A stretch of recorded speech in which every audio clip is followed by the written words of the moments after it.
Bonjour, je suis ravie de vous retrouver pour un nouvel épisode de podcast qui va être un peu particulier ce mois-ci parce qu'on est en décembre, donc 2020, et j'ai décidé de vous présenter mes réalisations en fonction du calendrier de l'Avent de ma fille. Je vais commencer par les actions que j'ai faites en dehors et après je vous ferai une section calendrier d'Avent où là je pourrais vous parler à la fois de tricot, de couture, un petit peu mélangé, et pas que, parce que j'ai pas fait que ça dans son calendrier d'Avent, j'ai aussi fait des bons, des petits cadeaux, donc ça sera un peu plus façon vlog du coup cette partie-là, mais je commence par une partie podcast classique, et donc j'ai décidé de faire ça 4 fois ce mois-ci. Enfin, je vais essayer. Je sais pas si je vais y arriver. J'essaie de vous retrouver tous les week-ends du mois de décembre pour vous montrer l'avancement du calendrier de l'Avent. Et puis, si j'ai fait des nouvelles coutures, voilà, ou des nouveaux tricots finis en dehors du calendrier de l'Avent, on verra. Parce que, notamment, j'ai quand même un projet tricot que j'ai décidé de... Enfin, dans tous mes projets tricot, finalement, en ce moment, en cours, sont pour ma fille que je vais offrir pendant le calendrier d'Avent finalement. Donc la partie tricot, ça sera que pendant les projets terminés, ce sera que dans la section calendrier d'Avent. Et par contre là, dans cette première section, je vais vous parler donc de ce que je porte, c'est-à-dire le défi Burda, et puis mes achats de laine. Et après on passera à la partie calendrier d'Avent. Voilà. Et si par contre... je fais aussi une sorte de cal, parce que c'est pas un cal, parce que c'est pas du tout mystère non plus. Je suis pas inscrite sur un forum Ravelry ou quoi que ce soit, mais c'est un modèle de chaussettes qui se fait sur les 24 jours de l'Avent. Et donc je suis ça aussi, donc je vous montrerai ça aussi dans la partie calendrier de l'Avent. Voilà. Allez, j'espère que vous avez compris. Bienvenue, bienvenue. Et allez, c'est parti.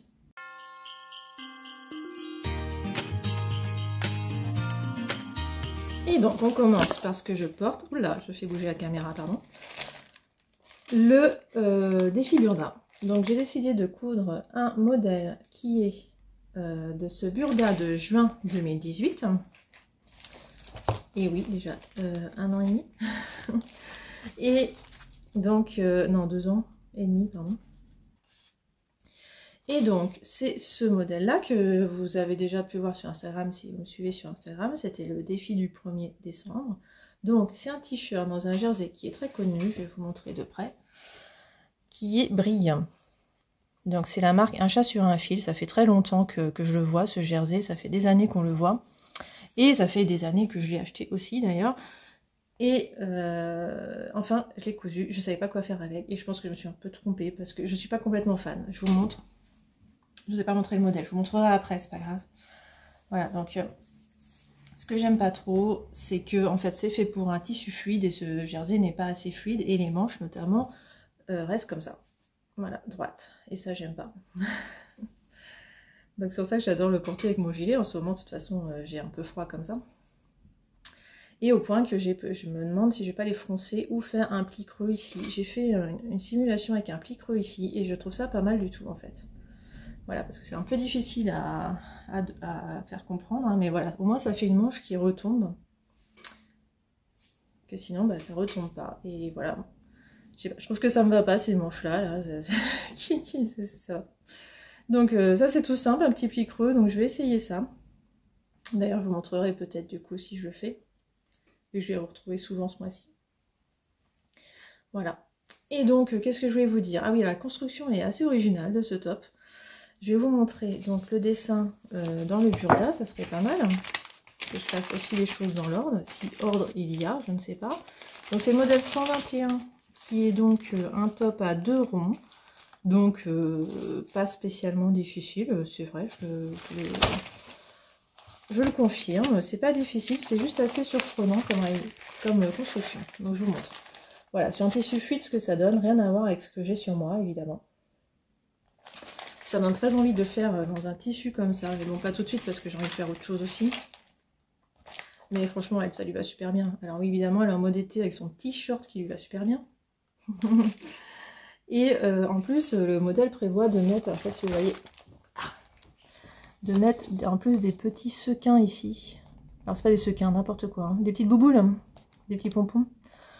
Franchement, je me voyais pas faire ça sur ce tissu, c'est pas possible. Donc, je voyais pas quoi mettre là, donc je l'ai pas fait. Et alors, ce qui est original, c'est qu'on commence par coudre. Oui, c'est ça. Je crois qu'on commence par coudre les côtés ici, les côtés des manches, et on nous dit de rassembler le bas avec les manches. Donc, je vais vous mettre une photo. On se retrouve avec un bas comme ça, et puis en plus, c'est pas encore froncé, donc c'est énorme. Je vous montre. Et puis après, on s'amuse à froncer tout ça d'un seul coup. C'est pour ça qu'en même temps, je peux pas non plus défaire les manches. Parce que si je défais les manches, je défais tout. Hein, parce que c'est vraiment la première chose qu'on fait. De coudre les manches à ça, ici. Là.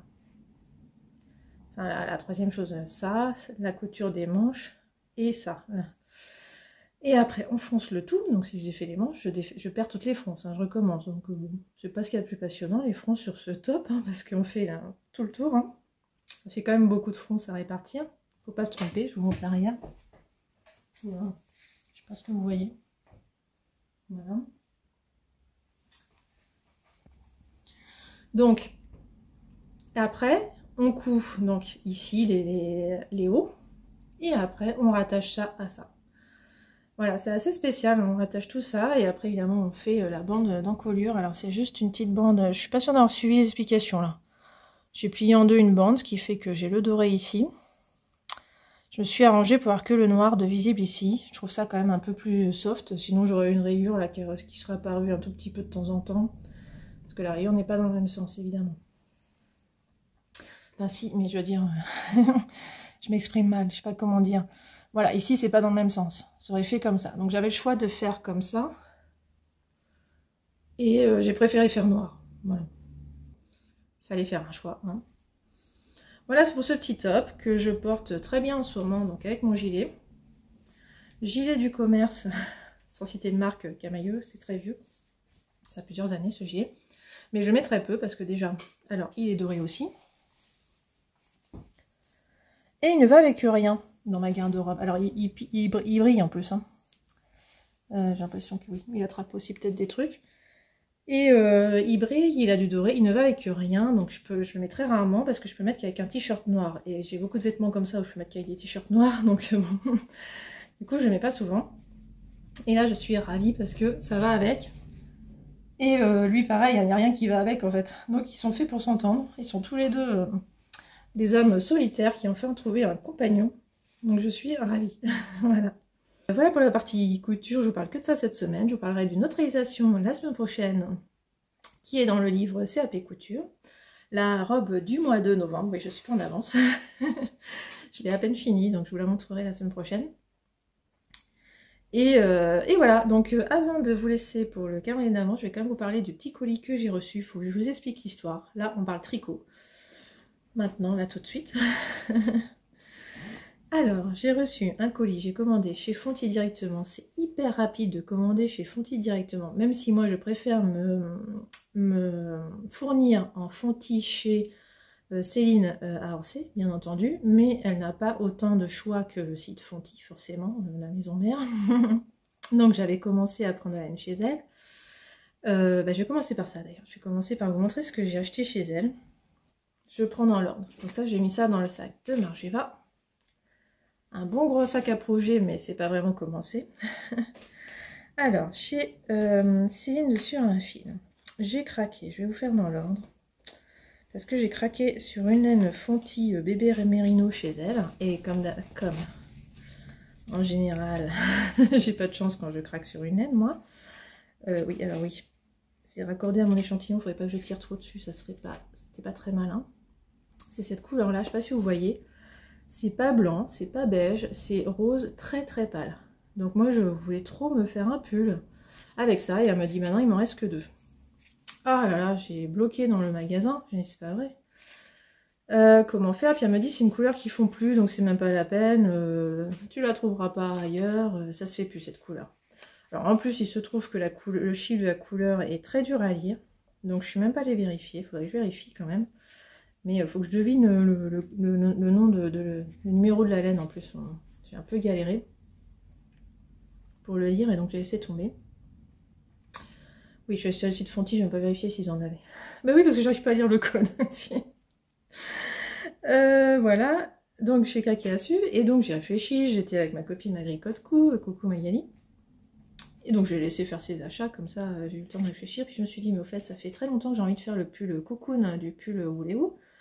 C'est peut-être l'occasion, vu qu'il y a 2 pelotes, c'est ce qu'il faut pour faire un tiers du pull cocoon. Et donc, il suffit que je trouve 2 autres couleurs qui vont avec. Donc déjà, ce qui a été simple, et là c'était génial, Céline m'a dit, bah déjà pour le mohair qui va avec, t'as ça qui est super. Je dis, ah oui, alors, j'avais pas vraiment pensé à l'acide opale. Ce que j'aime pas trop dans l'acide opale, c'est qu'elle a 30% de polyamide quand même. Donc ça m'a un peu... Mais bon, je l'ai touchée. Bah elle est douce quoi. Elle est douce. Et puis bah elle m'a vendu son truc, hein, Céline. Elle a dit, bah t'as vu comment ça va bien ensemble, c'est fait pour aller ensemble, c'est fonti, machin, gna gna. Enfin moi je sais pas comment... Non, elle fait beaucoup mieux que moi, hein, je vous rassure. Je sais pas faire comme elle.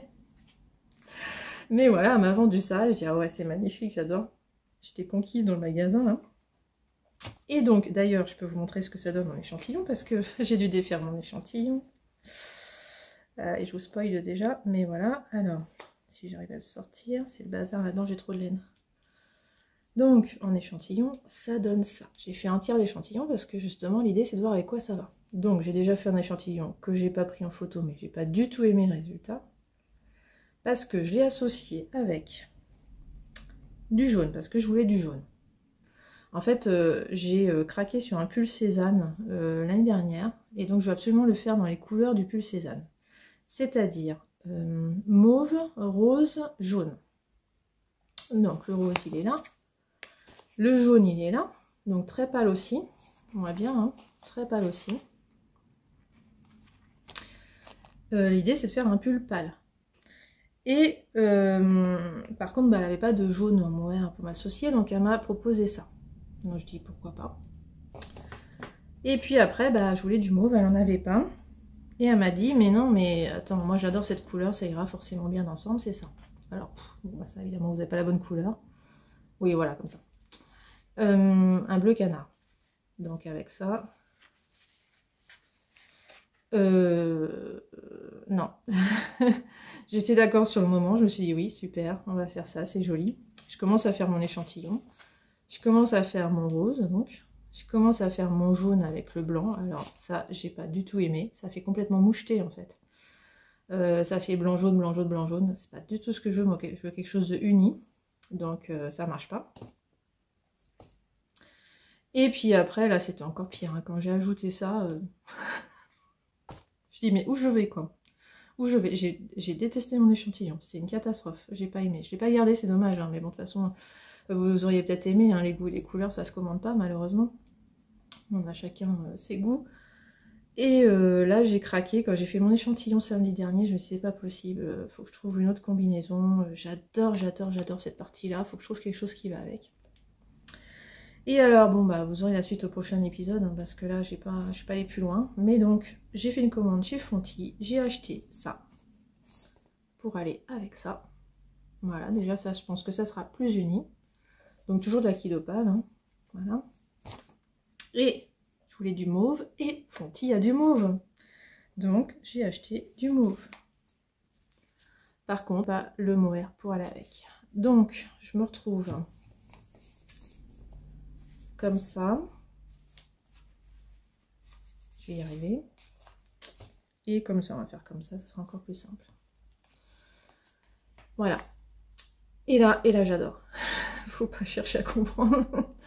Ça ressemble au pull Cézanne que j'avais vu. Donc c'est ça que je veux. Alors, petit problème, évidemment, si je le mets avec du blanc, bah, ça va faire comme avec le jaune, ça va faire violet blanc, violet blanc, je vais pas aimer. Donc je vais tester avec ça, c'est ce que j'ai de plus proche en fait.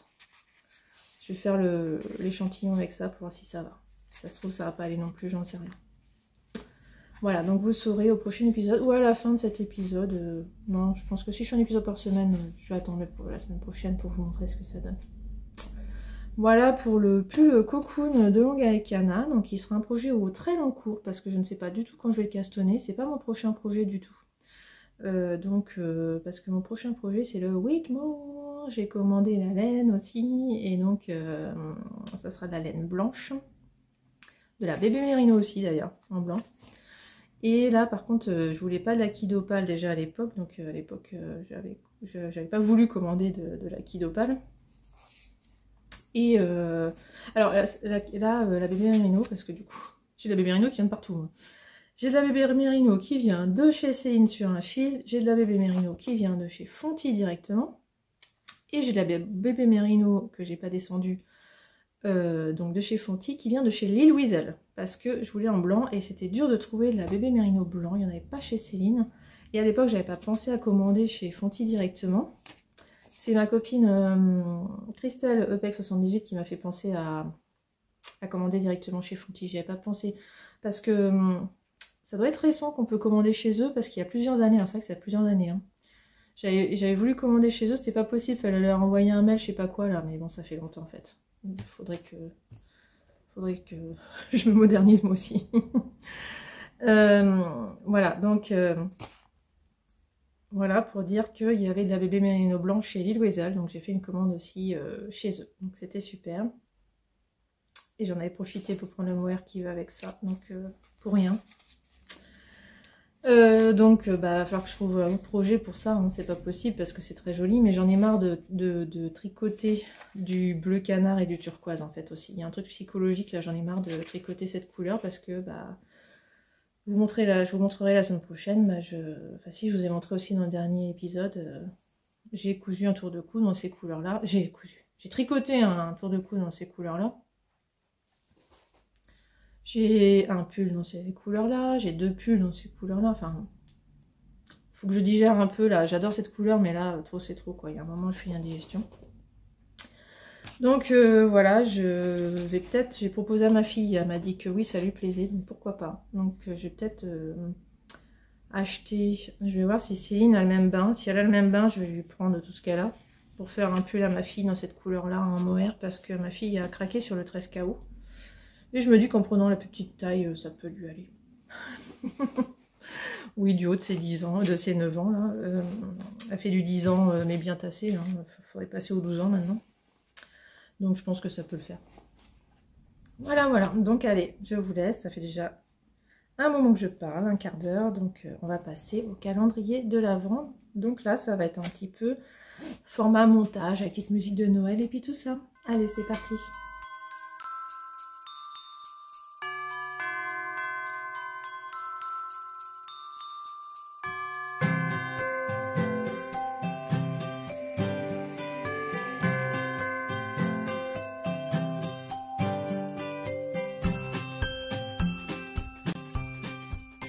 Alors c'est parti. Pour ce premier jour de calendrier de l'Avent, ma fille a trouvé donc dans la première botte une planche de stickers. Donc au thème de Noël évidemment, le but étant qu'on fasse notre page de décembre avec ces stickers. Elle les a trouvées tellement jolies qu'elle a à peine osé y toucher d'ailleurs. Et je vais vous montrer justement ce qu'on a fait avec, parce que donc tous les mois on fait notre page du mois, on fait un beau dessin ensemble. Et ce mois-ci je vais proposer de nous inspirer de Bujoux & Cookies. Et Bujoux & Cookies, ce mois-ci, elle a nous a carrément proposé de faire des pop-up. Donc je vais vous montrer ça tout de suite. Donc je vous montre ma version dans mon Leuchtturm, donc qui se termine parce qu'il fait que 6 mois chez moi le Leuchtturm. Donc j'ai commencé au mois de juillet. Et voilà, attention les yeux s'arrêtent. Une pop-up, voilà ce que ça donne. Donc ça c'est ma version complètement copiée chez Bujoux & Cookies. Alors simplifiée, elle a fait une maison en plus en 3D et les petits ours là elle les a fait sur d'autres pages, donc moi j'ai choisi de les faire ensemble sur cette page là. J'ai pas encore colorié le mois de décembre, il faut que je le fasse d'ailleurs, je suis un peu en retard, mais voilà, on s'est bien amusé à faire ces petits arbres. Je vais vous montrer maintenant sa version, et d'ailleurs dites moi si ça vous intéresse que je vous montre, je fasse une vidéo spéciale bullet journal où je vous montre tout ce que j'ai fait comme dessin avec ma fille sur les mois de 2020. Allez, c'est parti, on ouvre la pop-up de ma fille. Voilà, comme elle s'est bien débrouillée ma fille, donc elle a fait plus simple, elle n'a pas fait les ours parce qu'évidemment, elle a mis plus de temps que moi à faire ses arbres. Mais voilà, elle les a vraiment très bien réussi aussi. Donc on a fait au feutre, un Bujoux & Cookies à la peinture, nous on a tout fait au feutre. Et pour le blanc, là, tout ce qui est plus clair ici, c'est fait au Posca blanc. Voilà. Et donc elle a fait ses petites lettres décembre et elle a juste osé utiliser ce sticker parce qu'elle les trouve trop beau et comme elle a vu qu'il pouvait se coller partout, sur des tasses, sur des vitres, ils sont transparents en plus, c'est chouette. Donc elle veut les utiliser pour d'autres choses. Voilà pour la première case du calendrier d'avant. Deuxième jour du calendrier, elle a eu un masque, et oui, en tissu de Noël, et oui. C'était même une idée à elle, enfin, j'ai eu aussi cette idée, mais elle l'a eu aussi, donc c'est bien, on est tous sur la longueur d'onde. J'ai décidé de lui faire un masque sur le thème de Noël, et puis elle en aura bientôt un autre. Donc je prends toujours le même patron de Keko Olson. Voilà. On passe à la botte suivante. Et donc on peut voir ici qu'elle a eu des Kinder Surprise aussi, mais qu'elle n'y a toujours pas touché d'ailleurs. Troisième jour, elle a eu ce petit ruban qu'elle a très envie aussi de mettre dans son bullet journal. C'est du masking tape, donc elle m'a déjà dit comment elle allait l'utiliser. Elle va l'utiliser, c'est sûr, on attend juste le week-end. Et ce vendredi, elle a eu un masque, donc je vous le montre tout de suite. Voilà, toujours doré, toujours comme ça. Donc elle l'aime beaucoup et d'ailleurs aujourd'hui elle a pris les 2 masques, d'où ce petit montage vidéo. Le 5 décembre, elle a eu cette carte. Tiens donc. Ah ça y est, on va pouvoir faire le sapin enfin. Petite surprise ici, j'ai caché une petite boule que j'ai faite moi-même au tricot. Je vais vous en parler tout de suite et après le reste on va pouvoir aller le chercher. Elle sait où c'est, mais celle-là il va falloir qu'elle aille chercher un petit peu. Ah oui, c'est pas si simple.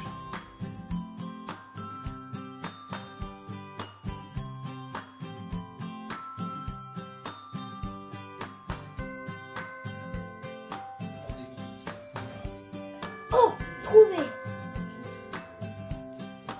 C'est ça là? Oh oui.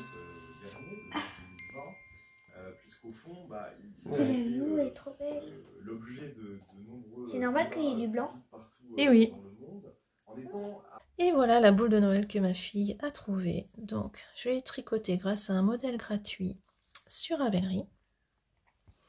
Il s'agit du modèle Two Strands Christmas Ball de Marianne Stephan.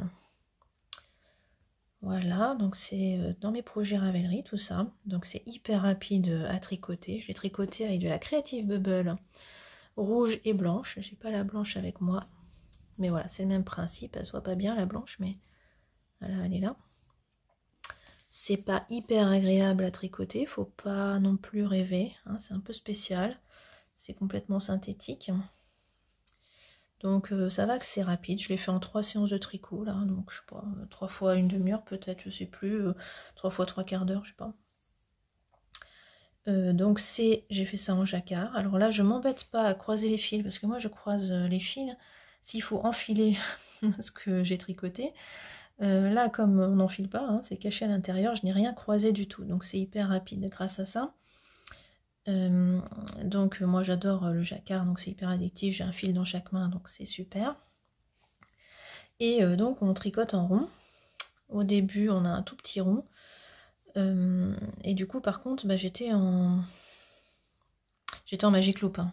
Oui je réfléchis, oui c'est ça, j'étais en Magic Loop forcément, c'est obligatoire parce que bah, on fait un tout petit rond ici, puis on fait des augmentations, là on fait quelques rangs sans augmentation, puis après on fait des diminutions. Et après ça s'est fait en I-cord, voilà, et tricoté, on tricote 3 mailles tout le temps, et après on vient coudre, donc on fait une bande comme ça, et puis après on vient recoudre ici, et pareil ici, on serre, parce que là en fait c'était ouvert, hein.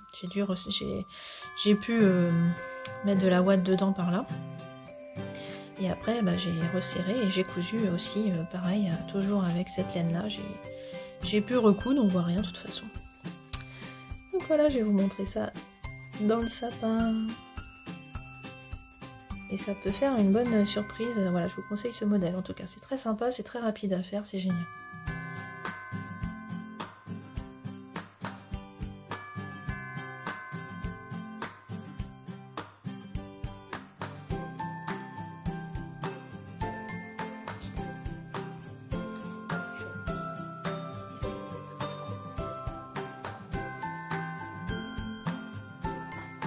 Et donc t'as compris comment c'était fait? Oui. Encore? Tricot. Ah, quand tu le savais pas, t'étais étonnée. Hein.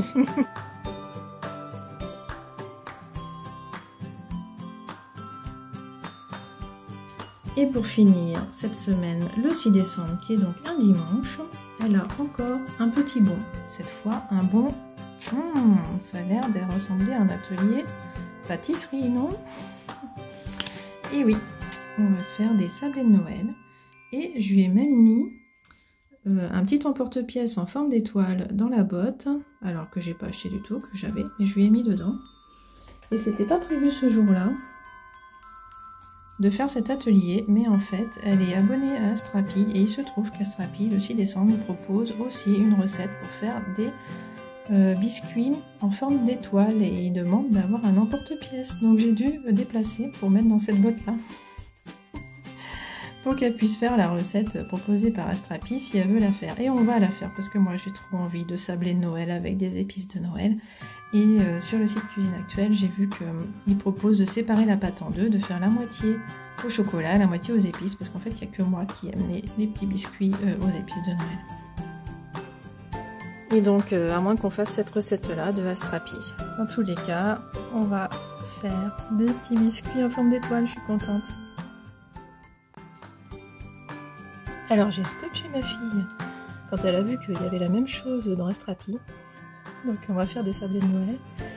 Mais en attendant, alors oui, j'arrive pas à la filmer quand elle découvre ses bottes parce que elle se lève toujours avant moi, elle se lève à l'aube pour aller découvrir ce qu'il y a dans sa botte et elle se recouche après. Donc je peux pas la filmer.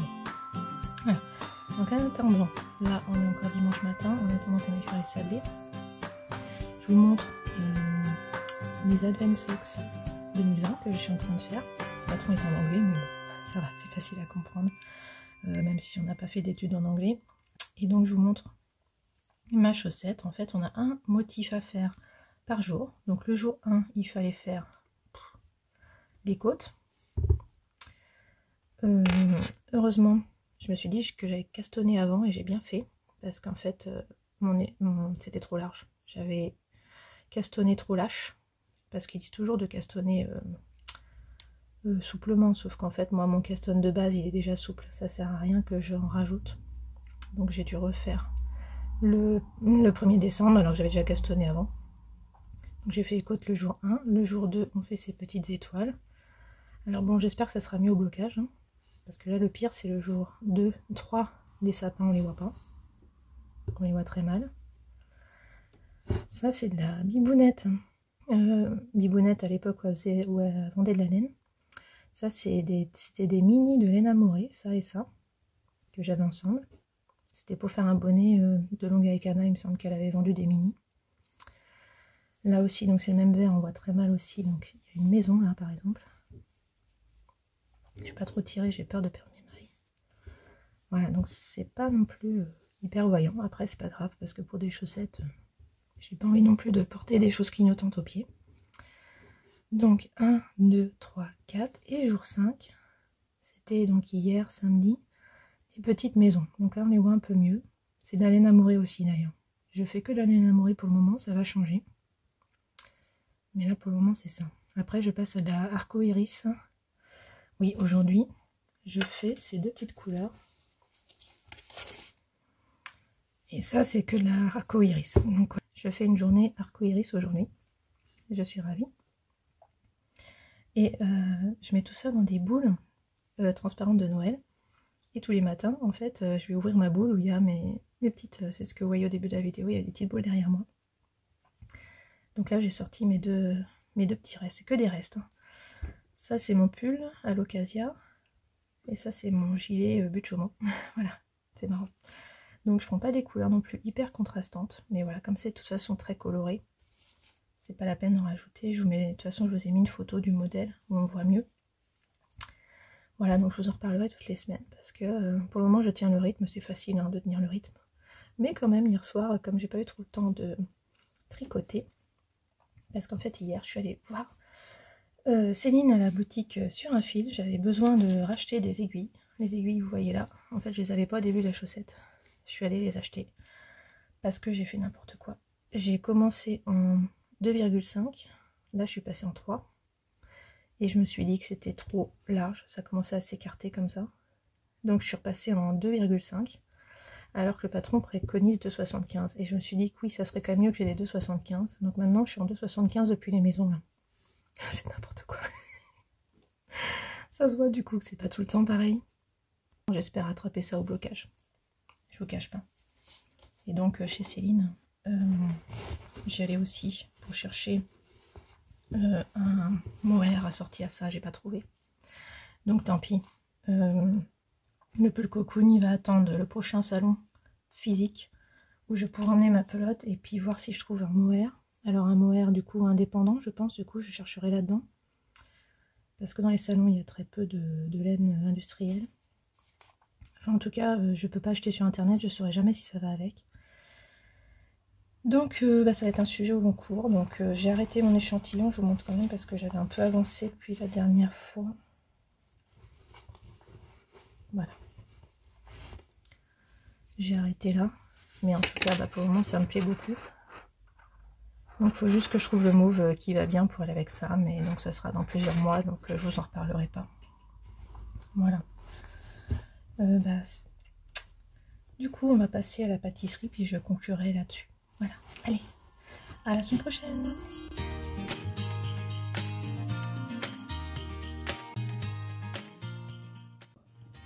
Mon chacha, j'ai un peu de mal à tricoter avec toi, mon chat. Pourquoi tu es venu? Ah là là.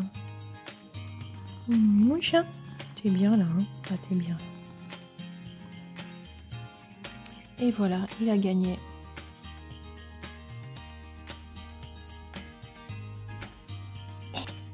J'ai pris pour ça. Oui. Hop là.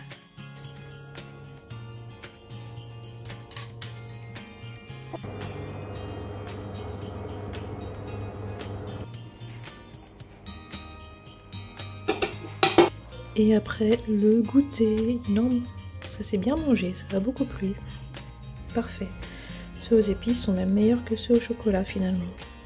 Voilà, je vous laisse sur cet épisode et donc à la semaine prochaine.